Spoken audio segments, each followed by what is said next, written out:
Hello everybody and welcome to another time-lapse drawing. But I've entitled this one From the Sun, and it's really about everything on Earth and how it's all evolved on this planet, and it's all thanks to the sun really. I mean, everything here is powered by, the energy and the light that we get from the sun. Without the sun, nothing on Earth would even be here at all. And it's basically about that, and what I've done here is I've tried to come up with my own, animal, my own evolution of an animal, and what I did was I got a duck-billed platypus skull and I sort of traced it out, made it a bit more sort of gnarly looking, a bit more evil looking. I wanted to pick a skull that was really unusual as well, so that's why I went for the duck-billed platypus. And I've added these big horns on top as well and made the skull really gnarly and sort of shaded it in to make it look really evil looking, just to keep it in my sort of style, I guess. But yeah, so this piece is pretty much, it's about that, following that sort of gist of how important the sun is to our evolution on this planet and all the different creatures that we get from it. Then what I did for the background was, obviously being called from the sun, I decided to put a big sun in the background. As you can see there, I've sketched out some sort of images of the sun that I found. I found a few different images of solar flares and stuff, and I've traced out sort of the rough shapes of them. And I wanted to get my symbol in there before I did too much on it, because I wanted to get to go in the middle there. I decided to put this one diagonal on this piece of paper because I didn't want to do a really big piece for this one. I wanted to keep it so it fills the whole area. So I didn't want to make it too massive and have to fill a huge gap. So I thought if I put it diagonal, I can get the skull nice and big, and then the sun can fit right behind it, and it gives it quite a good look, I think. So yeah, as I said, I'd sketched out some of the solar flare shapes, and I'm coming in one colour at a time here and just doing it section by section.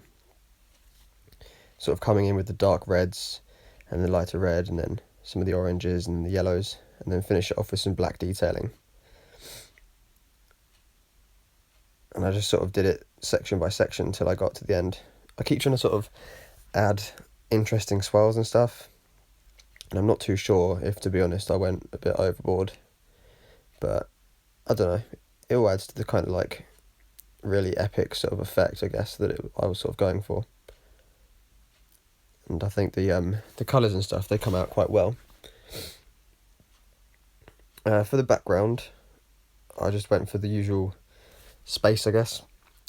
But I wanted to add a few sort of different sections in it, which you'll see in a second when it gets to it. Sort of nebula and clouds and things in the background.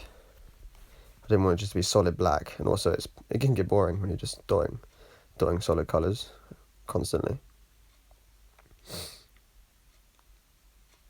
It took quite a while, all this sort of section, doing the colour and stuff, and I didn't want to skip too much of it because there's a lot that goes on, a lot that happens. You can see how the end result's going to appear as it goes. So yeah, when I was doing the black, I went right round the edges with quite a small nib to try and get in some of the gaps and try and isolate some of those bits of colour that are sort of flying off into space. Around the solar flare and stuff, where you can see all the bits, there's a few sort of colour dots that splat out. And I was trying to really isolate them so you can still see them even with all the black around them. A good tip I find for if you're doing solid colours like this is, because it can be quite daunting when you've got a whole area to try and fill with just a single colour dot, black or whatever colour you're using. I generally tend to section it off, so I'll dot a line and then I'll shade right up to that line and then dot to the next bit and shade up. Okay, I skipped quite a bit of that background, but you can see there how I've made those sort of patches and stuff. And that is the finished product. So I hope you liked it, guys. That's me just signing my name. And yeah, go check me out on Facebook and Instagram. And cheers for watching, guys. See you later. Bye.